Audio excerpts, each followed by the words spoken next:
Hello YouTube and hello Pyrro. I saw that you made a video response to me. You posted that you did in the comments. I just didn't get around to doing it.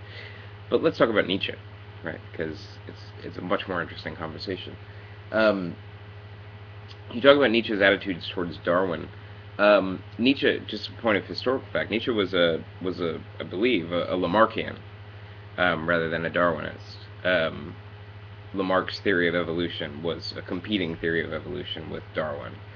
Um, the idea being that, like, if I cut off my hand that have a child and then cut off that child's hand and then so on and so on, eventually you'll have kids without hands, right?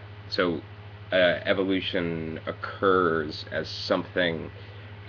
It you know Nietzsche didn't agree with what would later become genetics, right? Um, so there is something. So he does have a sort of wacky notion of evolution, or the way we think of it, right? And this is what allows him to formulate, depending on how you read it. This is what allows him to formulate the idea of the Ubermensch, right? Man will overcome man, right? Something great will emerge, but it's that emergence is through the experiences in life rather than through a mechanism of random mutation and natural selection, right? Um, so that's just a point on Nietzsche. The title of your video is more interesting. Nietzsche is definitely not a nihilist. There is this strange idea out there that Nietzsche, his thought is nihilistic, and that word nihilism is and how it relates to Nietzsche is really tough to work out, right?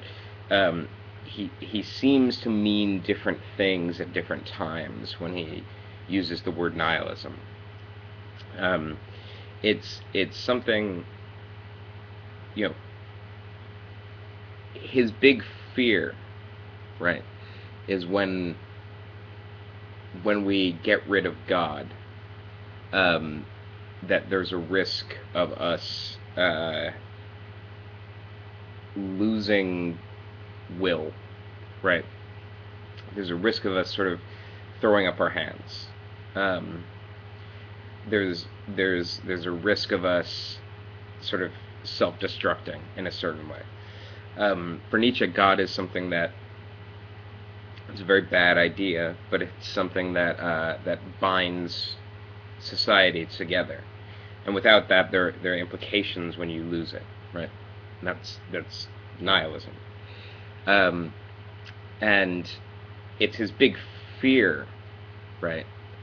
Like nihilism is the big bad guy for Nietzsche, um, and he's trying to think through his philosophy can be read almost entirely as trying to think through a way out of that, um, a way past nihilism, to think of something that will be a radical affirmation of life as it is, right?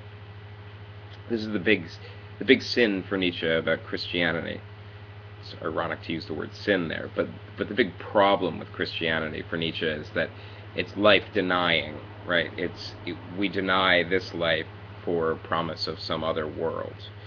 Um, Nietzsche wants to come up with a thought that will affirm this life, um, that will that will be an assertion of this life, and that entails an assertion of will, right? Life is will for Nietzsche, specifically will to power, which is an idea he lifts and then modifies from Schopenhauer. Um, Schopenhauer's whole idea was that everything is will, um, and specifically, you know, Schopenhauer, his notion is how do life is so terrible. Why is it that we don't want to kill ourselves, right? Why is it that we don't all just commit suicide? And his reasoning is that will to life is a part of what it is to be human, to put it rather loosely. Nietzsche says, no, it's not will to life, it's will to power, right? If you kill yourself, like, you are you are losing your ability to acquire power. And Nietzsche's wonderful. Um, we do forget how wacky he was, right? And especially towards the end of his life, where he was trying to sketch out. So I mean, the will to power is the reason why he's a Lamarckian instead of a Darwinian. He also tries to sketch out a physics purely on the basis of will to power, something that would be sort of contra Newtonian physics, or another way of reading Newtonian physics. The notion that when two objects collide, something happens, but we can also read those objects as subjects, right? And one object overcomes the other because of its greater will to power, right? So yeah, he's a wacky thinker, especially when he starts to get on to questions of ontology and stuff. I think Nietzsche was, really where he's most useful, right, is in his magnificent ability to criticize, and his magnificent ability to see through bullshit. And the greatest step that Nietzsche takes, which is something that people are resistant to, I think, is the ad hominem, right? Nietzsche's idea is that all philosophies are perspectives, and as such they represent, or they tell us something about the man who advances a philosophy.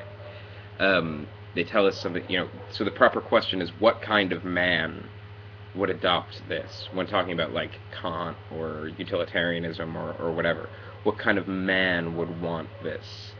And so therefore, if you criticize the man, you criticize the idea. So he reappropriates the ad hominem in this incredible way, and uses it to do everything, right? So one of my favorite lines is, the utilitarians claim that everyone wants to be happy. What man wants to be happy? Only an Englishman wants to be happy, right? So this is an example of the Nietzschean ad hominem. Only an Englishman could want utilitarianism, and the Englishmen are stupid. He also talks about religions, and he's like, I think it's people in the North are really good at religion, and people in the South are really bad at it. So yeah, this notion of the psychology of philosophies is something that's introduced. People don't like this. We tend to think through the ad hominem as a fallacy or as a weakness. But Nietzsche uses it in such a way that, taken with his other presumptions, it becomes a really effective and powerful tool of criticism. So yeah, those are just some scattered thoughts on Nietzsche. But anybody, I guess the point is that anybody who actually reads Nietzsche and then comes away thinking that he's a nihilist is lost, right? They don't know how to read at that point. Nihilism was a bigger enemy than Christianity for Nietzsche. In fact, nihilism is what made Christianity an enemy in the first place. Nihilism is the worst thing possible. And yeah, that's all. Just some scattered thoughts on Nietzsche. And have a good day.